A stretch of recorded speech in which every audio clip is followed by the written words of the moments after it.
प्रिय विद्यार्थियों नमस्ते। आपका आपके अपने YouTube चैनल में हार्दिक स्वागत अभिनंदन। मैं हूं डॉक्टर सत्य मुदिता स्नेही, असिस्टेंट प्रोफेसर संस्कृत। हम महाकवि कालिदास विरचित अभिज्ञान शाकुंतलम के षष्ठ अंक का अध्ययन कर रहे हैं। अब तक हमने 28 पद्य पढ़ लिए हैं। आज हम इसके अंतिम 4 पद्यों को पढ़ने के साथ ही इसका समापन करेंगे, क्योंकि इसमें 32 ही पद्य हैं। तो आज 29 से 32 तक पद्य हम पढ़ लेंगे।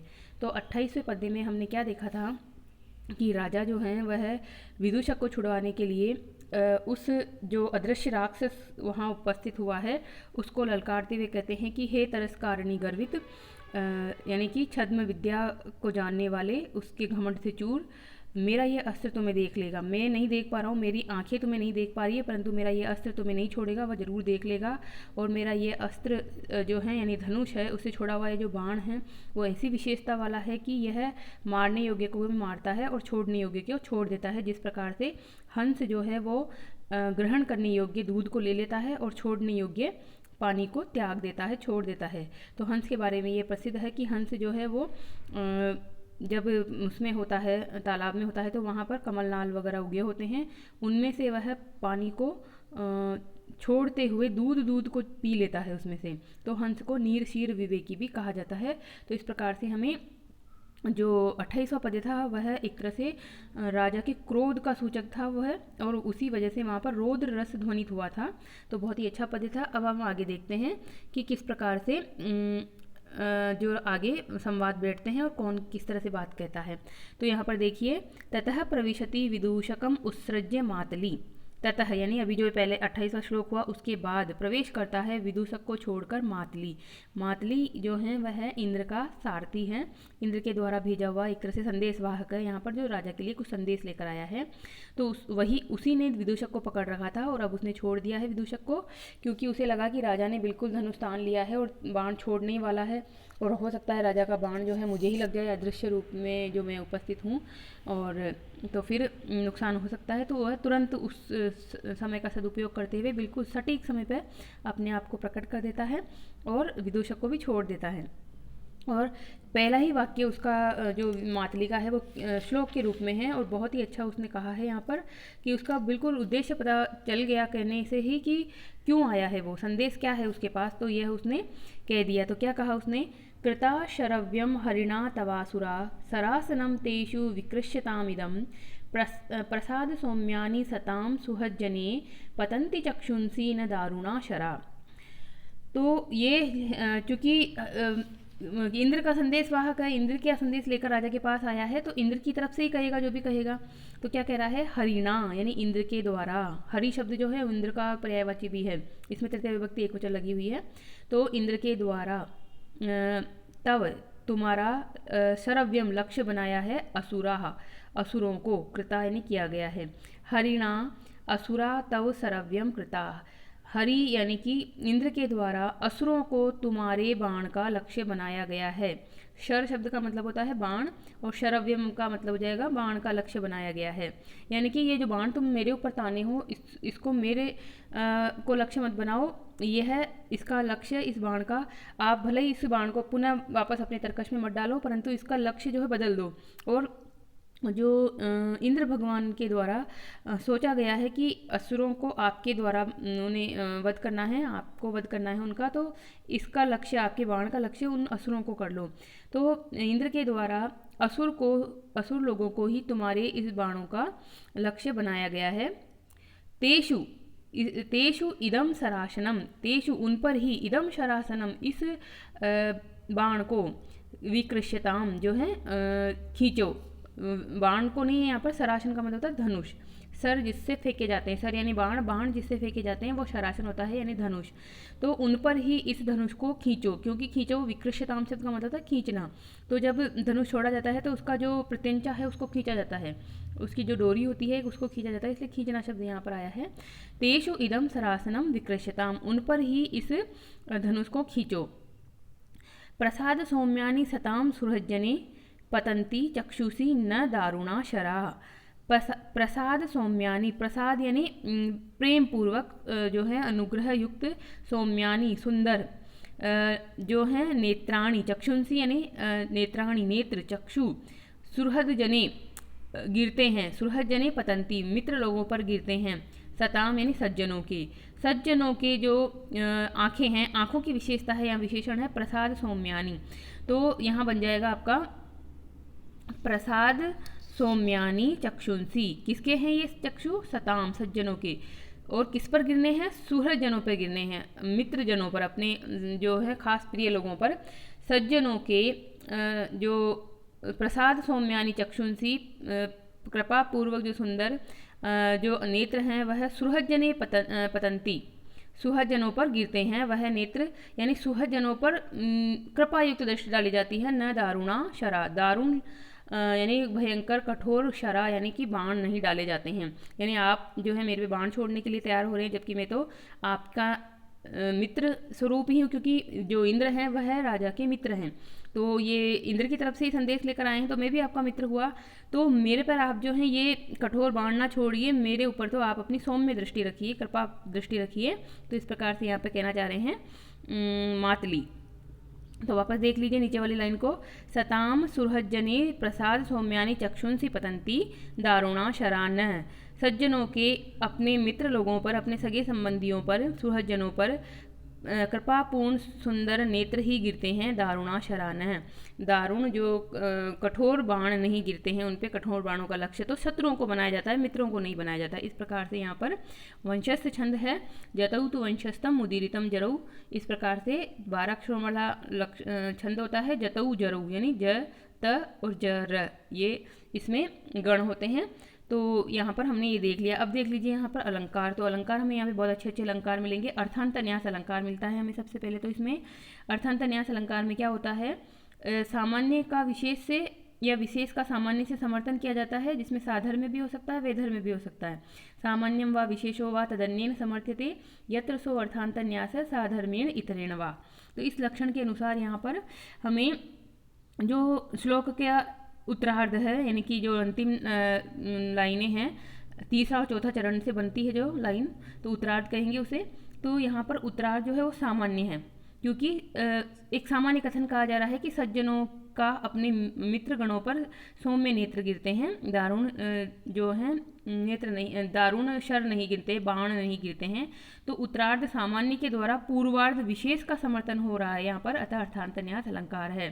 पूर्वार्ध यानी जो पहला और दूसरा पाद से बनी हुई जो लाइन है, अर्थात पूर्वार्ध। तो विशेष है ये, क्योंकि जो पूर्वार्ध में सिर्फ राजा की और राजा की बात की जा रही कि राजा आपके ये जो बाण हैं वह दानवों को अपना लक्ष्य बनाए, मुझे नहीं। तो इस प्रकार से यहाँ पर सामान्य कथन होता है सभी के लिए जो कहा जाता है, विशेष कथन होता है जो किसी एक को लक्ष्य करके ही कहा जाता है। तो यहाँ पर उत्तरार्ध सामान्य के द्वारा पूर्वार्ध विशेष का समर्थन करने से अर्थांतन्यास अलंकार है। फिर देखिए यहाँ पर एक अलंकार और है, अप्रस्तुत प्रशंसा अलंकार। इसमें क्या है कि ये जो श्लोक आया उसमें 2 शब्द में मिले, सताम और सुहृदजने, यानी सज्जनों के और सुहृदजने मित्रों पर। और इसके स्थान पर ये नहीं कहा उसने, कहने वाले ने, मातली ने, कि तुम्हारे और मई यानी मेरे, यानी तुम्हारे ये जो नयन है, कृपापूर्ण नयन मुझ पर गिरे, ये नहीं कहा, जबकि सभी को शामिल करते हुए एक उसको सामान्य रूप बना दिया वाक्य को। और क्या कहा, सज्जनों के जो कृपापूर्ण नेत्र होते हैं वह अपने मित्र गणों पर पड़ते हैं। तो यहाँ पर इस श्लोक में तव और मई इस विशेष शब्दों के स्थान पर सताम व सुहृदजने यह सामान्य कथन किया गया है, सामान्य शब्द यूज़ किए गए हैं, इसलिए यहाँ अप्रस्तुत प्रशंसा अलंकार भी है। अप्रस्तुत प्रशंसा अलंकार 5 प्रकार का होता है साहित्य दर्पणकार के अनुसार। तो यहाँ पर विशेष से सामान्य की प्रशंसा किए जाने का अप्रस्तुत प्रशंसा रूप अलंकार है। और इसी तरह से यहाँ पर काव्यलिंग अलंकार भी है, क्योंकि द्वितीय चरण के प्रति प्रथम चरण कारण है। द्वितीय चरण कौन सा है, यहाँ पर कहा जा रहा है कि आपके ये जो बाण है वह आपका ये जो धनुष है वह उन राक्षसों के ऊपर आप तानिएगा, उन पर खींचिएगा। क्यों? क्योंकि हरि ने यानी कि इंद्र ने ही इसको निर्देशित किया है, आपके लिए निर्देश दिया है कि आप जो हैं उन पर अपने बाणों को ताने, अपने धनुष को उन पर खींचें। तो यहाँ पर जो प्रथम लाइन है, प्रथम चरण है, कृता शरव्यम हरिणा तवासुरा, ये कारण है, और यह कार्य है शराशनम तेषु विकृष्यताम इदम। तो इस प्रकार यह काव्यलिंग अलंकार है। श्लोक में आप ध्यान रखिएगा पूर्वार्ध उत्तरार्ध क्या क्या होते हैं। श्लोक में 4 चरण होते हैं, पहला, दूसरा, तीसरा चरण। तो पूर्वार्ध का मतलब होता है पहला आधा भाग और उत्तरार्ध का मतलब होता है बाद का आधा भाग। तो श्लोक को उस तरह से ही बांट लेना चाहिए आपको। अनुष्टुप छंद होता है तो उसमें भी वही 4 पाद में से प्रथम और द्वितीय पाद होता है पूर्वार्ध, और उत्तरार्ध मतलब दूसरा और चौथा पाद, तीसरा और चौथा, नीचे वाली लाइन में तीसरा चौथा होता है, तो तीसरा और चौथा होता है उत्तरार्ध। तो ये भी ध्यान रखिएगा कि पूर्वार्ध क्या है, उत्तरार्ध क्या है, तभी आपको समझ में आएगा कि मैं लक्षण को कहाँ घटा रही हूँ। अलंकार तभी घटित होगा आपका, नहीं तो नहीं पता चलेगा कि मैं कहाँ बोल रही हूँ। तो इस प्रकार से यहाँ पर हमने ये देखा, और बहुत अच्छी प्रकार से मातली ने अपने आने का प्रयोजन पहले ही लाइन में, पहले ही वाक्य में उसने कह दिया कि आपके ये जो बाण हैं मुझ पे मत तानो, ये बाण तो आप जो हैं दानवों पे तानना, क्योंकि जो हरि हैं अर्थात इंद्र हैं जो कि आपके मित्र हैं, उन्होंने ये आज्ञा दी है कि आप के द्वारा कुछ विशेष काम संपन्न करवाना है। तो अब राजा जो है हड़बड़ा जाता है ये सब देखकर, परंतु देखो राजा के हड़बड़ाने से पहले हम इसमें तो ये व्याकरणात्मक टिप्पणियाँ तो कुछ देखी ही नहीं अभी तक हमने। तो यहाँ पर हम देख लेते हैं विशेष भी क्या है यहाँ। वस्तुतः इंद्र का सारथी जो मातली है उसकी ये आवाज़ थी, और वह राक्षसों के साथ होने वाले युद्ध के लिए दुष्यंत की सहायता लेने के लिए वहाँ आया है, और दुष्यंत को अपने कर्तव्य के प्रति जागरूक करने के लिए ही उसने पूर्व जो प्रकरण रचा था कि उसने विदूषक को क्यों पकड़ लिया था, ये सारी बात अभी खुल जाएगी, वो खुद ही बताएगा कि मैंने विदूषक को क्यों इस तरह से प्रताड़ित किया।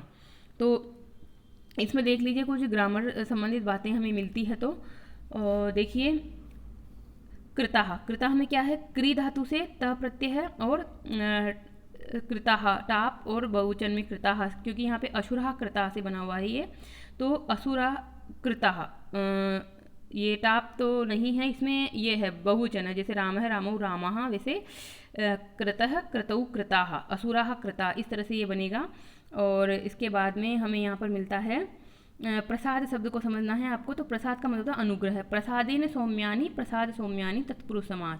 हरिणा जो है हरि इंद्र का पर्यायवाची है, और तृतीय विभक्ति एक वचन लगा हुआ है इसमें। इसी प्रकार से यहाँ पर देख लीजिए विकृष्यता में वी उपसर्ग पूर्वक कृष धातु से लगाएंगे हम, यानी कि कौन सा लकार, इसमें लोट लकार हो जाएगा। और देखिए सौम्य, सोमः देवता अस्य स सौम्य, सौम्य शब्द आया था इसमें, तो सौम्य का इस तरह से व्याख्या कर देंगे हम।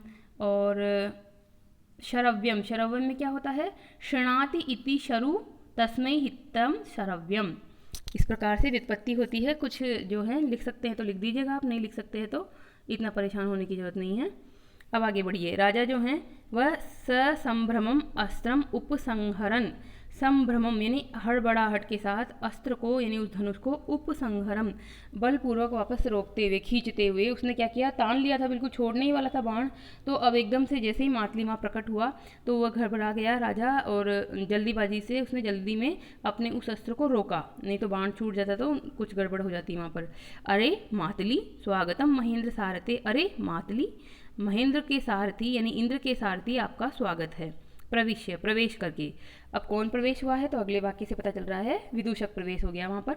तो विदूषक को भी उसने छोड़ दिया था, तो विदूषक भी अब दिखने लग गया सबको, और विदूषक भी वहाँ पर बोलता है, अहम येन इष्टि पशु मारम मारितः सो अनेन स्वागतेन अभिनंदते।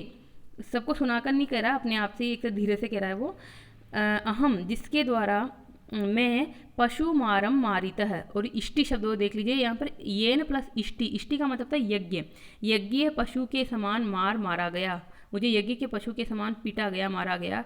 सो अनेन स्वागतेन अभिनंदते, उसको यह स्वागत के द्वारा अभिनंदन कर रहे हैं, यानी कि ये तो अभी तो मुझे मार रहा था और इस व्यक्ति का ये स्वागत कर रहे हैं, तो थोड़ा विदूषक को हंसी मजाक करने की सूझती रहती है, तो उसी तरह से वाक्य बोल रहा है कि अच्छा जिसने मेरे को पीटा था, मेरे को मारा था, उसका ये स्वागत कर रहे हैं, इस तरह के टोन में वो बोलेगा। तो विदूषक की बात का तो कोई ध्यान नहीं दिया, विदूषक ने तो कह दिया, परंतु मातली यहाँ पर कह रहा है, सस्मितम मुस्कान पूर्वक आयुष्मन श्रूयताम यदर्थम अस्मि हरिणा भव सकाशम प्रेषित। हे आयुष्मन, आयुष्मन जो है, आयुष्मान का मतलब होता है आयु से युक्त बनो आप, यानी कि दीर्घायु बनो, ये शब्द होता है, परंतु संबोधन के रूप में है यहाँ पर आयुष्मान। तो जो मातली है वो उम्र में काफ़ी बड़ा है, तो वह राजा को आयुष्मान ही संबोधित करता है, क्योंकि इसमें आशीर्वाद भी झलकता है, बड़ा व्यक्ति छोटे को आशीर्वाद दे रहा है ऐसा भी लगता है। तो मातली ने कहा, हे आयुष्मन श्रूयताम, सुनिए, यदर्थम, जिस प्रयोजन के लिए अस्मि हरिणा भव सकाशम प्रेषितः, हरिणा भव सकाशम प्रेषितः अस्मि, इंद्र के द्वारा आपके सम्मुख भेजा गया है, आपके पास भेजा गया है। हे आयुष्मन, मेरे से वह प्रयोजन सुनिए जिसके लिए मुझे इंद्र ने आपके पास भेजा है। तो राजा कहता है, अवहितो अस्मि, में सावधान हूँ, अवहित हूँ, ध्यान से सुनने की अवस्था में हूँ, आप कहिए। तो मातली कहता है, अस्ति काल नेमी प्रसूति दुर्जयो नाम दानव गण। काल नेमी प्रसूति, काल नेमी की जो है प्रसूति का शाब्दिक मतलब होता है उत्पन्न होना। तो काल नेमी से उत्पन्न हुए अर्थात उसके संतानें, उसके वंशज हैं। तो काल नेमी की संतान जो हैं वो दुर्जय नाम दानव गण, दुर्जय नामक दानवों का दल है, अस्ति यानी है, यानी कि दुर्जय जो है उनका नाम रख रखा है, उन्होंने अपना एक समूह बना रखा है दानवों ने, और उसका नाम दुर्जय रख रखा है। वह काल नेमी के वंशज हैं, काल नेमी की संतानें ही हैं उसमें सारी। तो अभी काल नेमी कौन है यहाँ पर? तो काल नेमी जो है एक राक्षस था जिसके जो है 100 सिर थे और 100 हाथ थे, और उसको विष्णु भगवान ने मारा था। और वह जो था काल नेमी वो हिरण्यकशिपु का पुत्र था। तो ये भी बहुत अत्याचारी राक्षस था, विष्णु भगवान ने उसको मारा था। हिरण्यकशिपु का ये बेटा था, पुत्र था। तो ये काल नेमी की संतानें ही हैं। तो जैसे इसका बाप जो दुष्ट था काल नेमी था, वैसे ही अब ये दुर्जय नाम का दानवों का समूह है। नाम से ही पता चल रहा है दुर्जय, जो जीतने में जिनको असंभव है, तो इस प्रकार से नाम वाले हैं। तो ये दानवों का समूह है। अब दानव क्या होते हैं? दानव शब्द भी जैसे आपको मानव शब्द की व्युत्पत्ति पता है कि मनु के पुत्र या मनु के वंशज मानव कहलाते हैं, वैसे ही दनु के पुत्र दानव कहलाते हैं। तो दनु कौन थी? यहाँ महिला का नाम है दनु। दनु जो है वह कश्यप ऋषि की पत्नी थी, और उसी से ही सारे दानव उत्पन्न हुए हैं। और ये जो दनु थी वह, उसके पिता का नाम था दक्ष, दक्ष की पुत्री थी वह, और कश्यप की पत्नी थी। और इसी से जो पुत्र उत्पन्न हुए वह दनु हुआ, दनु के और पुत्र जो हुए वो दानव हुए। इस प्रकार से दानव की व्युत्पत्ति निकलती है। तो मनु से मानव बनता है, दनु से दानव बनता है। ये इनके उत्पत्तियों के जो जनक है। जैसे मनु तो एक पुरुष थे, परंतु दनु जो है महिला का नाम है यहाँ पर। तो राजा ने जो मातले ने कहा कि काल नेमी की संतान दुर्जय नामक दानवों का एक समूह है। तो राजा ने उस पर कहा, अस्ति श्रुतम पूर्वम मया नारदात, हाँ है, मैंने नारद से पहले भी सुना है। श्रुतम पूर्वम, मैंने पहले भी सुना है। तो नारद जी तो आपको पता ही है कौन है नारद जी। तो नारद जी जो हैं वो देवताओं के दूत हैं, एक तरह से देवों और मनुष्य दोनों के दूत हैं। ये सभी जगह सारे लोकों में भ्रमण कर सकते हैं इंद्र भगवान, और सभी जगह से सभी समाचार लाते हैं और उसको एक जगह से दूसरी जगह पहुंचाते हैं। तो कभी घूमते फिरते ये दुष्यंत के पास आए होंगे, तब उन्होंने बताया होगा काल नेमी का कोई प्रकरण। तो राजा कह रहा है कि हाँ, मैंने नारद के मुख से काल नेमी के बारे में, और काल नेमी तो नहीं, सॉरी काल नेमी नहीं, दुर्जय नामक दानव समूह के बारे में सुना है। क्योंकि काल नेमी तो पहले हो गया होगा, परंतु दुर्जय जो दानव समूह है वो अभी है वर्तमान में, तो उसके बारे में मैंने सुना है। और नारद भगवान जो हैं वो हाथ में वीणा लिए हुए दिखाते हैं। जिस तरह से इनकी पृष्ठभूमि आपको पता ही होगी, काफ़ी सीरियल्स में आप देखते होंगे। तो नारद भगवान वही हैं जो देवताओं के और मनुष्यों के बीच में संदेश वाहक के रूप में काम करते हैं। क्योंकि ये सभी लोकों में घूमते हैं, तो जो सभी लोकों में घूमेगा वही सारे उसको जानेगा, प्रकरणों को जानेगा। तो राजा ने ये बात कह दी कि मैंने नारद के मुख से ये बात सुनी है। तो मातली वापस कहता है श्लोक के रूप में, सख्युस्ते स किल सत्कृतो अजय्यः तस्य त्वं रणशिरसि स्मृतो निहत्ता उच्छेद तुम प्रभवती यन्न सप्ति ही तन्नेशम तिमिर अपा करोति चंद्र है। बहुत अच्छा ये श्लोक है, परीक्षा में आ सकता है आपके, क्योंकि इसमें दृष्टांत अलंकार के माध्यम से बात कही जा रही है। और छंद कौन सा है इसमें? छंद है इसमें प्रहर्षिणी छंद, जो कि 13 अक्षरों वाला एक छंद होता है, जिसमें 3 और 10 पे रहती होती है। और हमने अभी पिछले कल से पहले एक जो वीडियो पढ़ा था उसमें भी देखा था कि ये प्रहर्षिणी छंद आया था। तो कौन सा पद्य था? वो 27वां पद्य था, जहाँ पर उसने कहा था, मातली ने ही कहा था, हम त्वाम अभिनव कंठ शोणितर्थि। तो यानी मातली का ही दूसरा ये श्लोक है, और फिर से यहाँ पर प्रहर्षिणी छंद का प्रयोग किया जा रहा है। तो इसका लक्षण होता है त्रि आशाभीर मनजरगः प्रहर्षिणी इयम।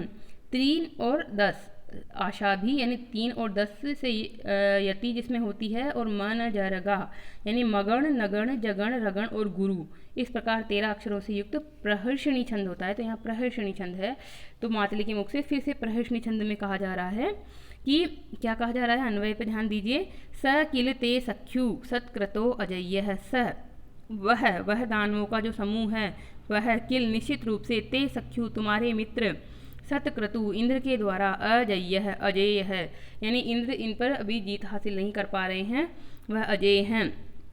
त्वम रण शिरसी तस्य निहंता स्मरतः, तुम रण शिरसी, रण यानी युद्ध का जो रण क्षेत्र होता है, और शिरसी यानी अग्रभाग यानी नेतृत्व करते हुए, यानी युद्ध भूमि में नेतृत्व करते हुए, तस्य निहंता स्मृतः उसके निहंता घातक, उसको हत्या करने वाले, उसका वध करने वाले स्मृता यानी माने गए हो, यानी कि आप में ही वह सामर्थ्य देखा गया है इंद्र के द्वारा कि आप उसको मार सकते हो।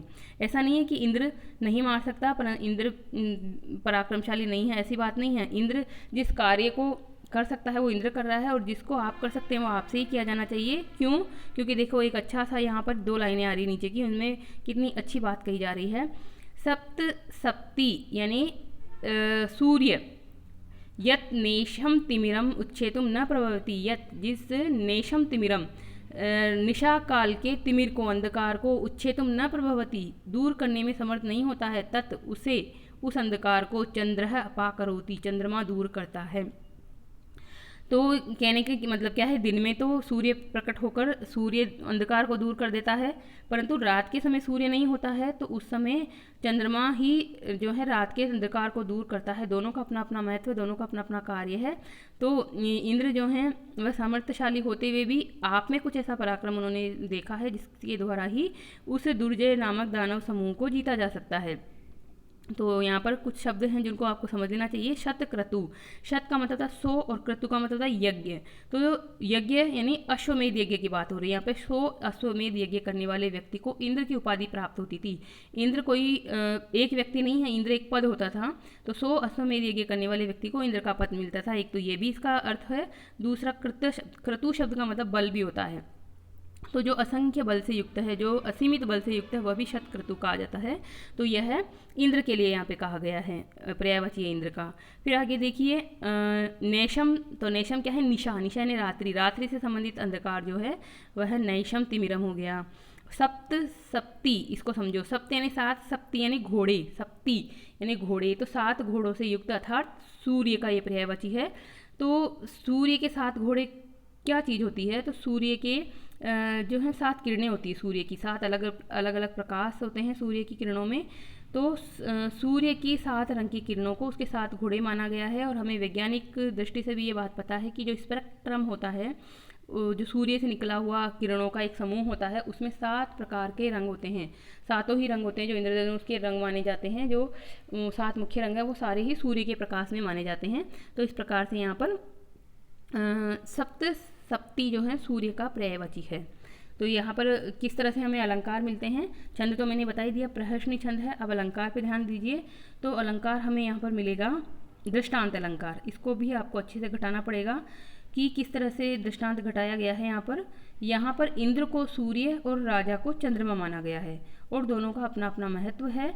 तो दृष्टांत में क्या होता है, दृष्टांतस्तु सधर्मस्य वस्तुना प्रतिबिंबनम, सधर्म वाली वस्तुओं का बिंब प्रतिबिंब भाव से दृष्टांत दिया जाता है। जहाँ उदाहरण पेश किया जाता है वहाँ दृष्टांत अलंकार होता है। तो यहाँ पर जो पूर्वार्ध है श्लोक का, यानी कि प्रथम और द्वितीय जो लाइन है वो एक दृष्टांत वाक्य है, और तीसरा और चौथा जो पाद है यानी उत्तरार्ध जो है वो दृष्टांतिक वाक्य है, और दोनों में बिंब प्रतिबिंब भाव है। यानी कि तुम उसी प्रकार से इस कार्य को करने में समर्थ हो जिस प्रकार से चंद्रमा रात के अंधेरे को दूर करता है, और इंद्र जो हैं वो दिन के अंधेरे को दूर करने के लिए हैं। यानी इंद्र तो सूर्य के समान है और आप जो हो चंद्रमा के समान हो। और इस प्रकार से यहाँ पर बिंब प्रतिबिंब भाव दिखाते हुए दृष्टांत अलंकार है। अब हम आगे बढ़ते हैं। इसमें संदर्भ प्रसंग तो आपको स्पष्ट हमेशा वही रखना है संदर्भ तो, कि प्रस्तुत पद्य अभिज्ञान शाकुंतलम नामक जो नाटक है उसके 6ठम अंक से लिया गया है, और उस श्लोक में जो बात कही जा रही होती है उसको आपको प्रसंग बना देना होता है। तो यहाँ पर मातली अपने आगमन का प्रयोजन बताते हुए कहता है इस प्रकार से।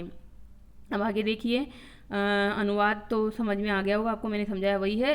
कुछ व्याख्या में कुछ नया मिलता है। तो देख लीजिए यहाँ व्याख्या में क्या बात लिखी जा रही है। मातली के कहने का अभिप्राय क्या निकलता है कि जहाँ काम आवे सुई कहाँ करे तलवारी, क्या करे तलवारी, मतलब जहाँ सुई का काम में लेना है वहाँ तलवार कुछ नहीं कर सकती, तलवार बड़े बड़े पराक्रम वाली है। तो यहाँ इंद्र भगवान जो हैं वो बड़े हैं, पराक्रमशाली हैं, तलवार रूप हैं, परंतु फिर भी आप उनसे जो हैं भले ही जो इंसान है, ये तो दुष्यंत तो इंसान है, परंतु एक भगवान को भी इंसान की मदद लेनी पड़ी। तो इसलिए क्योंकि सुई का काम सुई कर सकती है, तलवार का काम तलवार ही कर सकता है। तो आपके द्वारा ही ये वध होना है, इन दुर्जय नाम के राक्षसों को जीतना इस प्रकार से निश्चित किया गया है। और आपको पहले वाले अभी जो हमने पढ़ा है उससे पता भी होगा कि इंद्र की माता का नाम है अदिति, और उसने शकुंतला को आश्वासन देते हुए कहा था कि ये जो देवता है वही कुछ इस प्रकार की व्यवस्था करेंगे कि जल्दी ही वो दुष्यंत तुम्हें जो है अभिनंदन करेगा, तुम्हारा उससे मिलन होगा, तुम्हें स्वीकार करेगा वो। तो ये इस तरह का भी हो सकती है ये योजना कि जानबूझकर इंद्र ने उसको बुलाया है, दुष्यंत को बुलाया है स्वर्ग में, दुर्जय नामक जो दानव दल है उस पर जीत के बहाने से बुलाया है। क्योंकि तभी अब आप 7वें अंक में पढ़ेंगे किस प्रकार से राजा जब वहाँ से लौट रहा होता है उस जीत से, तभी उसे मारीच ऋषि का आश्रम नजर आता है और वो वहाँ जाता है, दर्शन करता है मारीच ऋषि के, और तभी वहाँ सर्वदमन और शकुंतला का उससे मिलन होता है। तो ये भी बात हो सकती है इसमें। तो यहाँ पर हमें ये देखना है कि किस प्रकार से राक्षसों को मारने के लिए इंद्र ने दुष्यंत को नियुक्त किया है। तो तुरंत वो एक तरह से संदेश ये है कि आप मेरे साथ चलिए और जो है इंद्र के आदेश का पालन कीजिए। आप आज्ञा आप भी कह सकते हैं, तो मित्रता का एक तरह से आप मान रखिए और आप चलिए। तो दृष्टांत अलंकार हो गया, प्रहसनी छंद हो गया, व्याकरणात्मक टिप्पणी देखिए। शतम क्रतवः यस्य तस्य सत्क्रतुः बहुव्री समास, न वध्य इति अवध्यः नए तत्पुरुष समास, उच्छेतुम उद उपसर्ग पूर्वक छिद धातु से तुमुन प्रत्यय उच्छेतुम, सप्तः सप्तयः यस्य स, 7 हैं घोड़े जिसके, 7 हैं सप्ती जिसके, ऐसा वह अर्थात सूर्य, बहुव्री समास। निशायः इदम नैशम, निशा से संबंधित यथार्थ नैशम, निशा में अण प्रत्यय लगता है तो नैशम बनता है। अपा करोति, अप उपसर्ग है, आभि उपसर्ग, क्री धातु से लट लकार अन्य पुरुष एक वचन में अपा करोति बनता है। तो श्लोक कहने के बाद में तुरंत ही राजा के लिए मातली ने एक लाइन भी और कह दी संदेश के रूप में, स भवान आत्मशस्त्र एव इदानीम ऐन्द्र रथम आरुह्य विजयाय प्रतिष्ठताम। सह भवान वह आप, आत्मशस्त्र है, हाथ यानी धारण किए हुए, शस्त्र यानी शस्त्र वाले, यानी हाथ में धनुष तो है ही आपके अभी, तो इस हथियार को लिए हुए ही इदानीम इस समय इंद्र के रथ पर चढ़ करके विजय के लिए प्रतिष्ठित होइए, यानी प्रस्थान कीजिए।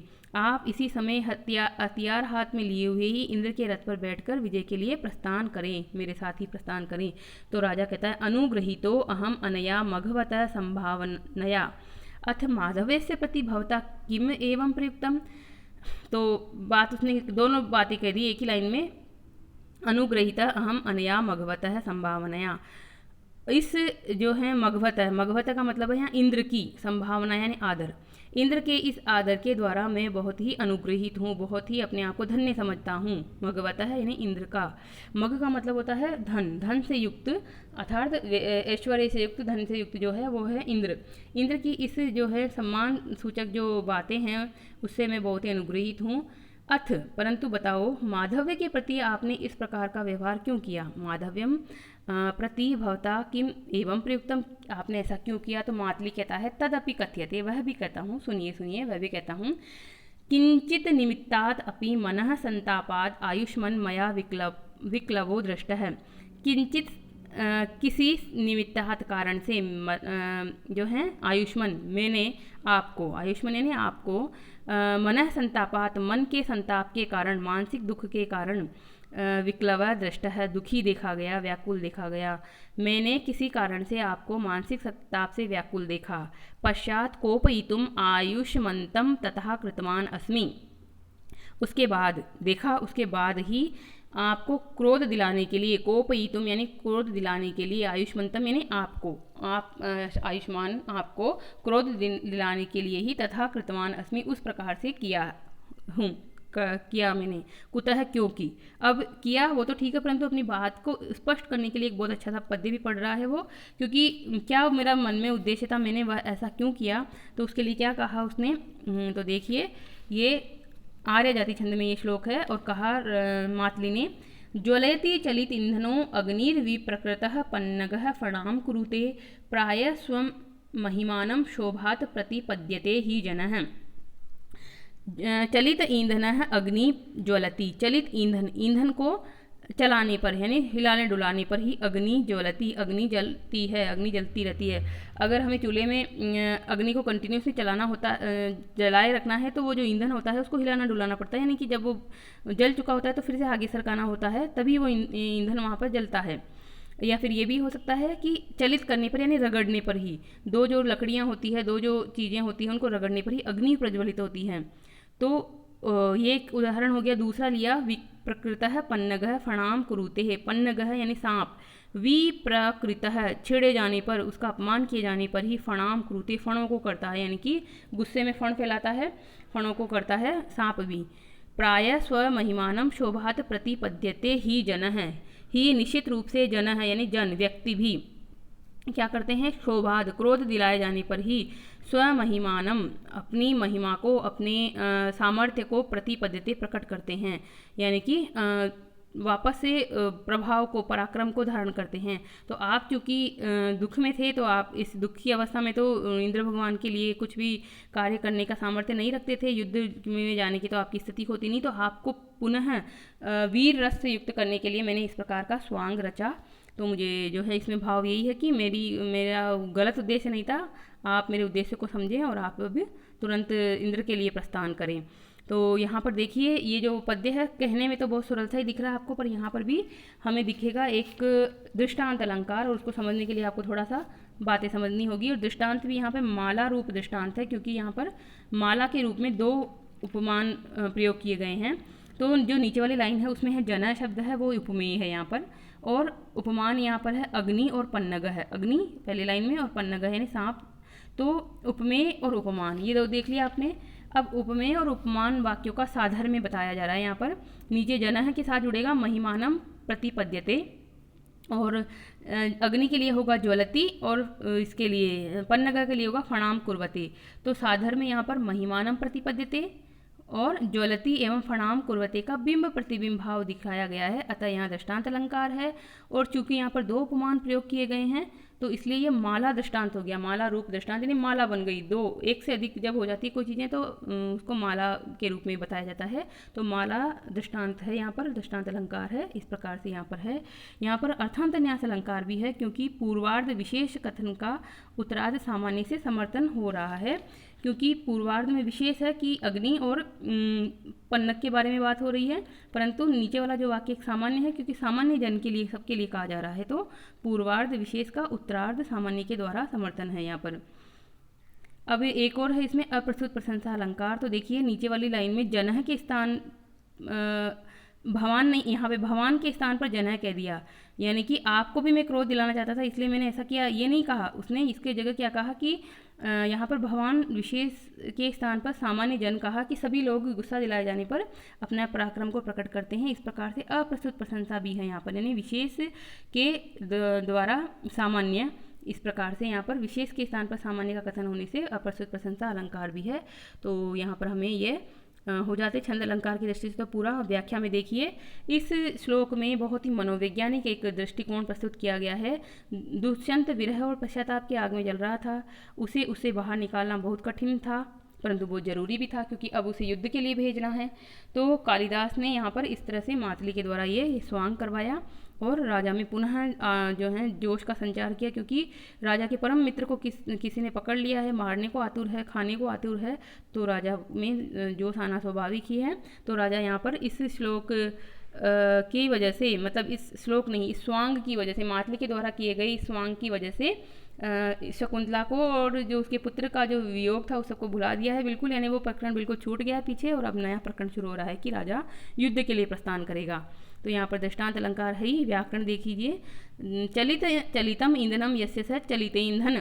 तो चलित ईंधन अगर आपको संधि की दृष्टि से देखना है तो चलित प्लस ईंधन गुण संधि, परंतु समास की दृष्टि से चलितम ईंधनम यस्य स चलित ईंधन बहुव्रीहि समास। कुरुते क्री धातु से लट लकार अन्य पुरुष एक वचन। प्रतिपद्यते प्रति उपसर्ग पूर्वक पद धातु से लट लकार अन्य पुरुष एक वचन। विप्राकृत वी उपसर्ग प्रिवी उपसर्ग क्री धातु से त प्रत्यय कर्मणि तः प्रत्यय लगता है जो। तो इस प्रकार से यहाँ पे छंद अलंकार और सब टिप्पणियाँ वगैरह हो गई है। अब राजा चूँकि जाने के लिए तैयार है तो राजा ने जो है जनांतिकम हाथ की ओट से किसको कहा, अपने मित्र को कहा, वयस्य हे मित्र अनतिक्रमणीया दिवस पते आज्ञा। हे मित्र दिवसपति यानी इंद्र के लिए ही आया है पर्यायवाची शब्द फिर से। इंद्र की आज्ञा का अनतिक्रमणीय उल्लंघन नहीं किया जा सकता है। इंद्र की आज्ञा जो है उल्लंघन के योग्य नहीं है, यानी तुरंत उसका पालन करना होगा। दिवसपते में क्या होता है, दिवह पति दिवसपति। दिव यानी अंतरिक्ष का, द्युलोक का, स्वर्ग का जो स्वामी है वह है अर्थात इंद्र। तो इंद्र भगवान के लिए कितने सारे पर्यायवाची आ चुके हैं यहाँ पर। अभी आपने 3 श्लोकों में ही 3 अलग अलग तरह के पर्यायवाची जान लिए हैं। तो संस्कृत जो है शब्दकोश भी बढ़ाती है आपका, तो ये भी जान लीजिए यहाँ पर। तो उसने कहा कि इंद्र की आज्ञा अनकर्मणीय है। तदत्र परिगत अर्थम कृत्वा मदवचनात् अमात्य पिशुनम ब्रूहि। तो इसीलिए इस विषय में अवगत कराकर मेरी तरफ से, मेरी ओर से अमात्य पिशुन को कहना। क्या कहना, वो श्लोक के रूप में है यहाँ पर। तो देखिए श्लोक के रूप में राजा ने क्या कहा। आर्य पिशुन, आपको पता है आर्य पिशुन कौन था, अमात्य था, इसका हेड एक तरह से मंत्री था, प्रधानमंत्री था। राजा के जस्ट नीचे उसी का पद है। तो ये मान लीजिए कि राष्ट्रपति है राजा और प्रधानमंत्री है यहाँ पर आर्य पिशुन। तो राष्ट्रपति कहीं जा रहे हैं और वो प्रधानमंत्री को अपना सारा दायित्व सौंप के जा रहे हैं। उसी के भरोसे पूरी राज्य का शासन चलेगा, वही उसी को प्रजा का ध्यान रखना है। तो अब विदूषक को वो संदेश कहते हैं कि तुम मेरी तरफ से कहना कि राजा ने ऐसा कहा है। तो क्या कहना, वो श्लोक सुनिए। यहाँ पर श्लोक है आपका अनुष्टुप छंद में। त्वन्मति केवला तावत् परिपालयतु प्रजा यद प्रजा अधिज्यम इदम अन्यस्मिन् कर्मणि व्यापृतम धनु। तो त्वत्मति केवला, त्वत् यानी तुम्हारी, मति यानी बुद्धि, केवला यानी केवल, एकमात्र तुम्हारी बुद्धि ही, तावत प्रजा परिपालयतु तब तक प्रजा का परिपालन करे। तब तक से भाव जुड़ेगा, कब तक, जब तक राजा लौट कर आएगा वापस। तो नीचे वाली लाइन में देखिए, अधिज्य इदम अन्यस्मिन् कर्मणि व्यापृतम धनु। तो इसमें देखिए अन्वय में इदम अधिज्य धनु, यह अधिज्य प्रत्यंचा चढ़ाया हुआ धनुष अन्यस्मिन् कर्मणि व्यापृत है, अन्य कर्म में लगा हुआ है। जब तक यह मेरा धनुष जो है वह अन्य कर्म में लगा हुआ है तब तक आपकी बुद्धि ही इस पूरे राज्य का जो प्रजा है, राज्य की जो प्रजा है उसका परिपालन करे, यानी कि रक्षा करे। अब रक्षा का दायित्व भी आपके ऊपर ही है। तो इसमें भाव यह है कि राजा और मंत्री में बहुत अच्छा तालमेल है और राजा के मंत्री इतने योग्य हैं कि वह राजा की अनुपस्थिति में पूरा राजपाट चला सकते हैं। पहले भी आपको पता है कि राजा जो है प्रथम अंक में हमने देखा था कि शिकार के लिए काफ़ी समय तक जंगल में गया हुआ है, तब भी इन्हीं राजा लोगों ने इसकी राजपाट को संभाला, इन्हीं मंत्री लोगों ने इनकी राजपाट को संभाला है। तो राजा पुनः जो अकेला ही जा रहा है, इंद्र के जो इंद्र ने बुलाया है उस आज्ञा का सम्मान करने के लिए, यानी दुर्जय नाम के उस दानव समूह को जीतने के लिए वो जा रहा है। तो प्रजा का किसको ध्यान रखना है पीछे से, तो प्रजा का ध्यान रखेंगे मंत्री में यहाँ पर आर्य पिशुन नाम का जो मंत्री है उस पर प्रजा को पूरा भरोसा है। तो इस प्रकार से उसके लिए यहाँ मैसेज है। तो देख लीजिए वापस, बहुत सरल ये लाइन तो कि राजा दुष्यंत ने क्या कहा कि तुम्हारी बुद्धि ही, उस आर्य पिशुन के लिए संदेश है ये, तुम्हारी अकेली बुद्धि ही तब तक प्रजा का पालन करे जब तक प्रशंसा चढ़ा हुआ मेरा ये धनुष दूसरे काम में लगा हुआ है। दूसरा काम कौन सा, इंद्र भगवान के लिए दुर्जय नाम के राक्षस को जीतना है मुझे, तो तुम जो है ध्यान रखना यहाँ प्रजा का। तो इस प्रकार से यहाँ पर राजा दुष्यंत की ये विशेषता पता चलती है कि वो अपने कर्तव्य के प्रति बहुत जागरूक है और उन्हें अपने मंत्रियों पर विश्वास भी है। ये दोनों ही बातें उनको एक अच्छा शासक सिद्ध करती हैं और दूसरे शासकों के लिए भी प्रेरणाप्रद है ये बातें। और इससे इंद्र और दुष्यंत की परस्पर मित्रता का भी संकेत मिलता है कि बहुत गाढ़ी मित्रता है इन दोनों की। और इस प्रकार यहाँ अनुष्टुप छंद है और अलंकार तो यहाँ पर एक देख लीजिए और अच्छा सा अलंकार है यहाँ पर काव्यलिंग अलंकार है। यहाँ पर पूर्वार्ध वाक्य के प्रति उत्तरार्ध के हेतु होने के कारण काव्यलिंग अलंकार है। क्योंकि कारण कैसे बताया उन्होंने, कारण बताया उन्होंने कि मेरा ये धनुष जो है किसी और काम में लगाया हुआ है, तो अब तुम जो है तुम ध्यान रखना, तुम रक्षा करना प्रजा की। तो इस प्रकार जो उत्तरार्ध है वह कारण है, कारण वाक्य है, हेतु वाक्य है और पूर्वार्ध का उससे संबंध बैठ रहा है कि इसीलिए तुम्हें रक्षा करनी है। तो इस प्रकार काव्यलिंग अलंकार है यहाँ। तो विदूषक भी यहीं पर है। उससे पहले हमें व्याकरण में टिप्पणी भी तो देखनी है अभी। त्वन्मति, तवमति इति त्वन्मति, तुम्हारी बुद्धि। षष्ठी तत्पुरुष समास। प्रतिपालयतु, प्रति उपसर्ग पूर्वक पाल धातु लोट लकार अन्य पुरुष एक वचन, प्रतिपालन करें। अध्यारूढ़ जा यस्मिन तद अधिज्य, ज्या मतलब ज्या, उसका जो प्रत्यंचा है वो चढ़ी हुई है उस पर, ऐसा वह धनुष। बहुव्रीहि समास है। व्यापृतम, वी धन आ धन प्री प्लस त, यानी कि वी भी उपसर्ग आ भी उपसर्ग प्री धातु है यहाँ पर और त प्रत्यय है। तो इस प्रकार से व्याकरणात्मक टिप्पणी भी हो गई है यहाँ पर। वीर रस का ये सूचक है, क्योंकि राजा ने वो धनुष जो ताना हुआ था उसको ताने हुए धनुष को कह रहा है वह कि ये मेरा जो धनुष है वह अन्य कार्य में लग गया है और जब तक ये कार्य निपटा के आता है तब तक ये हो। तो यहाँ पर आपको इस श्लोक की व्याख्या में एक बात और लिख सकते हैं जो किराता जूर्नी में भारवी ने कही है कि सदानुकूलेषु ही कुर्वते रतिम नृपेषु आमात्येषु च सर्वसंपदः। नृप के और आमात्य के हमेशा अनुकूल रहने पर ही सभी संपत्तियां वहाँ पर जो है रति करती हैं, यानी कि प्रेम करती हैं। तो यहाँ पर नृप यानी राजा और आमात्य यानी उसके मंत्री गणों में बहुत ज़्यादा तालमेल है। बहुत अच्छा ये राज संचालन का एक प्रकार है। तो ये उदाहरण है, दूसरों के लिए भी आदर्श इस प्रकार से है। तो अब यहाँ विदूषक ने, क्योंकि विदूषक के लिए ही ये कथन था, तो विदूषक ने कहा यद भगवान आज्ञापयति, जैसी आप आज्ञा देते हैं, इति निष्क्रांत है, इस प्रकार निकल जाता है, यानी संदेश देने के लिए निकल जाता है। और विदूषक अब आर्य पिशुन को संदेश देने के लिए गया वहाँ से। मातली कहता है आयुष्मान रथम आरोहयतु, हे आयुष्मान आप रथ पर आरोहण करें, आप रथ पर चढ़ जाइए। तो रथ पर चढ़ जाता है राजा, और राजा रथम अधिरोहणम नाटयति, राजा रथ पर चढ़ने का जो है अभिनय करता है। इति निष्क्रांता सर्वे, इस प्रकार सभी लोग निकल जाते हैं, जो रंगमंच है उससे सभी लोग निकल जाते हैं अपने अपने काम पर। इति षष्ठो अंक है, इस प्रकार से षष्ठम अंक, षष्ठ अंक, षष्ठम नहीं सॉरी, ये जो है मुंह से जो षष्ठम निकलता है ये गलत है, षष्ठ होना चाहिए। षष्ठ अंक इस प्रकार से समाप्त हो जाता है, यानी अच्छी प्रकार से हमने आप्त कर लिया, वही चीज़ समाप्त कहलाती है। अब आपको 2 मिनट में मैं इसका सार बता देती हूँ कि किस तरह से हमने छठे अंक में क्या क्या चीज़ें पढ़ी हैं। तो छठे अंक का प्रारंभ एक प्रवेशक से हुआ था, जिसमें जो राजा दुष्यंत की अंगूठी को बेचते हुए एक पुरुष को, जो कि मछुआरा था, उसको रक्षक पकड़ लेते हैं। रक्षक कौन थे, उनके नाम तो आपको याद रखने हैं, क्योंकि आपके छोटे प्रश्न में पूछा जाता है कि उन दोनों रक्षकों के क्या नाम थे, और जो वह कोतवाल था वो कौन था, शाल था वो कौन था, वो सब बातें आपके लिए हो। तो एक पुरुष जो है यानी मछुआरा एक अंगूठी को बेचते हुए पकड़ा जाता है और वह रक्षक उसको पकड़कर राज दरबार में ले जाते हैं। जैसे ही राजा को वह अंगूठी प्रस्तुत की जाती है जो वह बेच रहा था वह मछुआरा, तो राजा को उस अंगूठी को देखते ही दुर्वासा के शाप का अंत हो जाता है और शकुंतला संबंधी सभी बातें राजा को याद आ जाती है।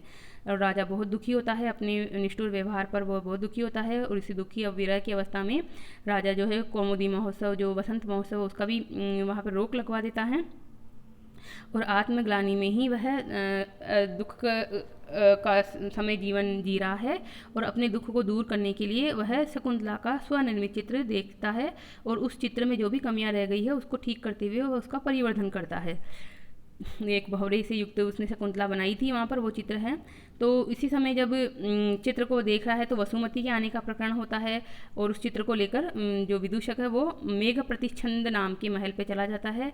इधर उसी समय राजा को सूचना मिलती है कि एक व्यापारी जिसका नाम धनमित्र था वह नौका दुर्घटना होने के कारण मर गया और वह निसंतान था, तो उसके सारे धन को राजकोष में जमा कर लिया जाना चाहिए। इस प्रकार अमात्य पिशुन के द्वारा एक पत्र में लिखकर भेजा गया है ये टिप्पणी। तो राजा जो हैं वह संतानहीन है, तो राजा को उस प्रसंग से अपने संतानहीन होने का दुख होता है और राजा ये घोषणा करवाता है कि संतति जो अगर उत्पन्न नहीं हुई अभी परंतु गर्भस्थ है, गर्भ में ही है, उसको ही धन जाना चाहिए। तो पता करवाओ कि उस धनमित्र के कोई संतति जो हैं वो ऐसी तो नहीं है जो गर्भावस्था में हो, कोई इसकी पत्नी गर्भवती हो और संतान को जन्म देने वाली हो। तो वहाँ भाग्य से एक सूचना ऐसी दी गई है कि कोई एक संतान उसकी होने वाली है कुछ समय बाद ही, तो इसलिए राजा सारा धन उसके निमित्त कर देते हैं। यानी कि राजा का ये राज संचालन का एक अच्छा प्रकार भी यहाँ वर्णित किया गया है।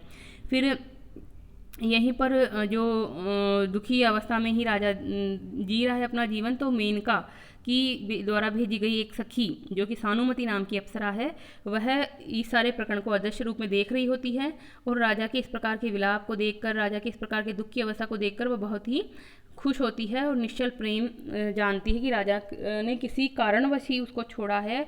राजा अभी जो है पश्चाताप की अग्नि में जल रहा है, तो उसे भरोसा हो जाता है कि राजा पुनः शकुंतला को पा लेगा, मतलब उसका मिलन होगा, और अब की बार जब मिलन होगा तो वो बहुत सहर्ष रूप से उसे स्वीकार कर लेगा। तो इस प्रकार से ऐसा अच्छा सुंदर समाचार देने के लिए वह सानुमति वहाँ से प्रस्थान कर जाती है कि उसको बताया जाए, शकुंतला को बताया जाए कि राजा तुम्हारे दुख में बहुत दुखी है। इसी समय जो है विदूषक का एक आर्त स्वर सुनाई देता है। विदूषक को किसी ने पकड़ लिया है, वो कौन था? तो अभी हमारा प्रकरण अभी जैसे हमने पढ़ाई है कि मातली जो है इंद्र का सारथी, उसने उसको पकड़ लिया था ताकि राजा को पुनः उस करुण रस से, उस जो दुख की अवस्था से बाहर निकालकर वीर रस से युक्त बनाया जाए। इस कारण उसने राजा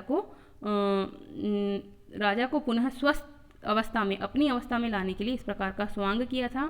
तो जो यहाँ पर दुष्यंत है वह दुष्यंत अपना धनुष लेकर जैसे ही तीर चलाने वाला होता है, उसी समय मातली जो इंद्र का सारथी है वह प्रकट होकर बताता है कि राजा आप मुझ पर जो है तीर ना छोड़िए, बल्कि आपका ये जो तीर है वह तो आपके मित्र इंद्र के शत्रुओं को निशाना बनाए। और इस प्रकार से वो जो विदूषक है वो भी उसके द्वारा मुक्त कर दिया जाता है।